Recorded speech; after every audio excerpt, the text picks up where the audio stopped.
Welcome to tonight's episode of Beyond Focus TV. I'm your host, Lydia Patel, and as always, I have a very special guest for you, Ray Knights, CEO of ELMY'S Special Services. He'll be with us for the next 30 minutes, so stay with us. You're watching Beyond Focus Beyond TV. Focus TV allows you to discuss contemporary topics affecting the Caribbean people on both the national and local level. The show features informed guests who offer insight, debate, and evaluate various issues. Beyond Focus TV builds on the station's mission to provide useful information to the Caribbean people in New York and abroad. Beyond Focus TV, where our viewing audience can get educated, informed, and empowered.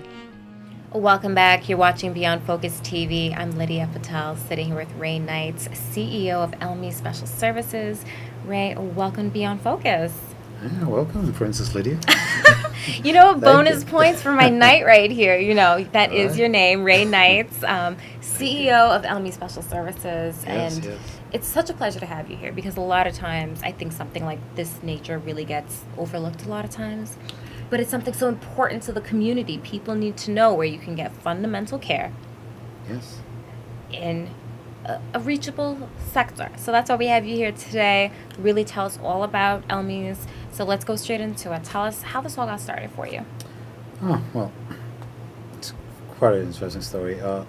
I've worked in the field for some time while I was in college, learning, paying for college. It was the whole point of doing that. But as I was doing that, I was working on another company, and I had a neighbor. She had a child with a developmental disability. And back then, services was quite ample. There's a lot of services back then. But we got the services for her, but no one wanted to come into our neighborhood. My neighborhood is Bedford-Stuyvesant. It's not the Bed-Stuy that it is now. I know. It's a lot of changes. But back then, it was a lot of not what you would find as the ideal neighborhood. So what we did was we decided to start it. On the advice of the then CEO of the company that I was working for, convinced me to do that. And I guess that became one of our niches, which we decided to hire people from the neighborhood who were not afraid of the neighborhood. So this way we grew, and that became, like I said, our niche. So it came out of a need. And from one parent, we started getting a lot of referrals for all the parents, word of mouth. So it ended up being something that's very, very exciting for us. And that's really important. I like the fact that you said, you decided to hire people from the neighborhood who aren't afraid of the neighborhood. Exactly. My family's been in the neighborhood for many, many years. I mean, true blue Bed-Stuy, Jefferson, between Bedford and Franklin. That's as Bed-Stuy as it gets. Yes. PS3 right there. I mean, yeah. And we know that's a hard. Now, when I live on Gates now. Okay. So even walking down the street and you see different people and you see the gentrification. I'm not against it. It's just different. It brought some good. It brought some bad. But with that, there's a lot of elderly people on the block, and then many, many blocks who've been there for years who have actually mentioned the same thing. It's hard to get the service that you need, and sometimes you don't want to come out of Bed-Stuy. They're comfortable home. Well, I think, Lydia, that's one of the things that I think that was special with us, because a lot of times the families said that to get services, they had to go to another community. They had to travel to Manhattan or sometimes downtown. And they always ask, why can't there be something near them, within their community? So I guess that's the approach we took. We go to you. We don't have you come to us. Our staff go out, meet with you, do all the intake, do all the paperwork with you. The toughest thing you'll necessarily have to do is sign. But before you sign everything, we go over everything with you line by line to make sure you feel comfortable. But that became a I don't know if it was a good thing or a bad thing, but we got more people needing the services than we anticipated we would have. At first we thought maybe about 10, 15, 20, but it just went out of control like really fast. Snowballed. Yeah. And that's a very good thing to have happen. So let's go a little deeper into the types of services, because we know you offer everything from elderly care, autism, special needs. Let's kind of really pay special attention to that so everyone at home knows what they're getting when they call ELMY'S. Well, ELMY started out with services for individuals diagnosed with developmental disabilities. That was our first niche. And from those services, we have from a service that will allow parents to get a break while someone else take care of their child. It's known as respite. Or Okay. another service where if quite often parents tend to do every single thing for their children. But this service, someone will come in and they'll actually teach the parent and teach the child how to do a task and make that child as independent as possible. It's known as community habilitation. We also have one program I'm very proud of. It's a weekend program where we pick the individuals up on Friday between 4 and 6, and then we don't return them until Sunday morning. They spend the weekend in a hotel. They go to different shows. What? And they get to, yeah. This It's is for the really parents. exciting. This is for the individuals. While see, we take the individuals out so parents can get a chance to relax and do whatever they want to do. That is Put their so hair up. unheard of. Yeah, that's my favorite program right there. Oh my But- goodness, this is amazing. I'm in shock Yeah. to hear something like this, that you don't even, I can't even explain what that does to the morale for somebody who may need that, oh, yeah. and to feel that they can go to a nice hotel, go to a show. Yeah. Nice restaurants, and I'm not talking Applebee's and Red Lobsters either. You know, it's like we try to get them into real restaurants where they get the experience, where they're dressed and stuff like that, to really make them get that real, you know. And down integrate it home. into a level of society that sometimes they would not, because sometimes be like, all right, we'll take you here, you know, you have to behave, you know, you don't want to take them to 5-star places because you never know what the temperament may be.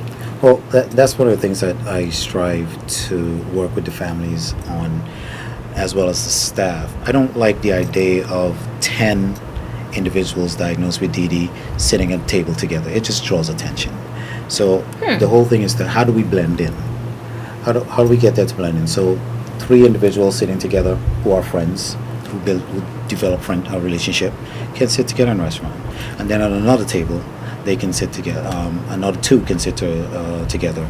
And then at another restaurant, we have the same thing. Rather than 10 people all sitting at And the that would same bring table, attention. it just draws attention. That's not blending in. That's not, for me, it's not community inclusion. It's just people staring at you.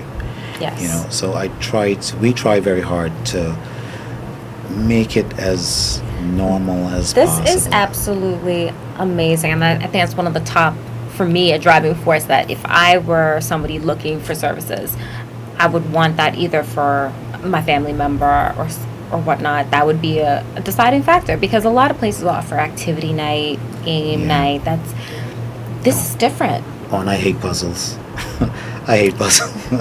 You know, I think puzzles, giving the individuals puzzles to work down, sometimes it's just to keep staff busy or to keep someone else busy. But what are they getting out of a puzzle?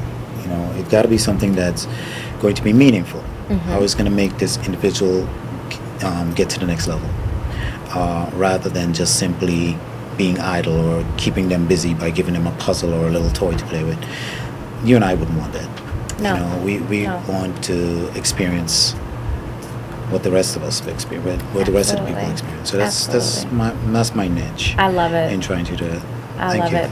Well, hold that thought. We'll take a quick break. We'll be right back. You're watching Beyond Focus TV. Stay with us.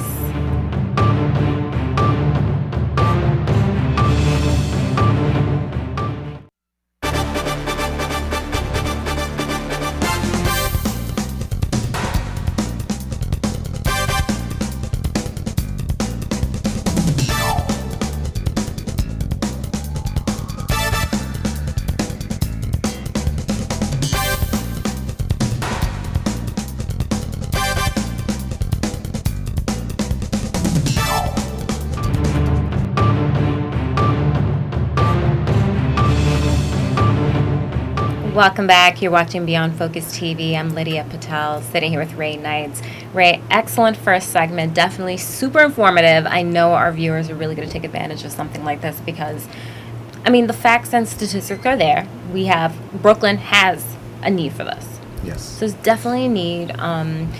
Let's continue with the other types of services. So we covered, disabilities aspect. What are the other services offered?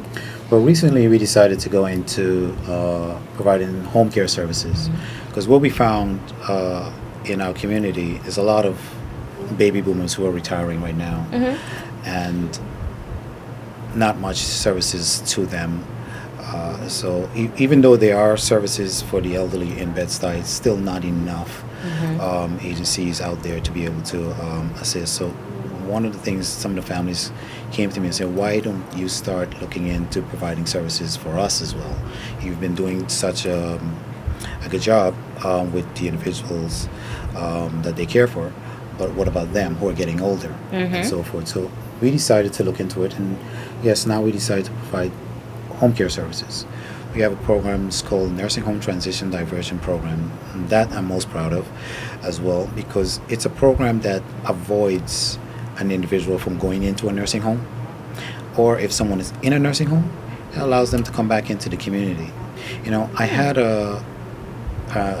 I saw this woman on the street. We was having at the 79th Precinct National Night Out, and she was talking to me, and she said, she just retired, and she had to move into her daughter's home. She's only getting $400 Social Security, which means there's nothing to pay rent, much less to eat. But what she was really distraught about is the fact that now she's living under her daughter's rules. She feels like she became the child and the daughter became the parent. I've heard that. And she's very distraught about it. It's like her independence is gone. She doesn't feel.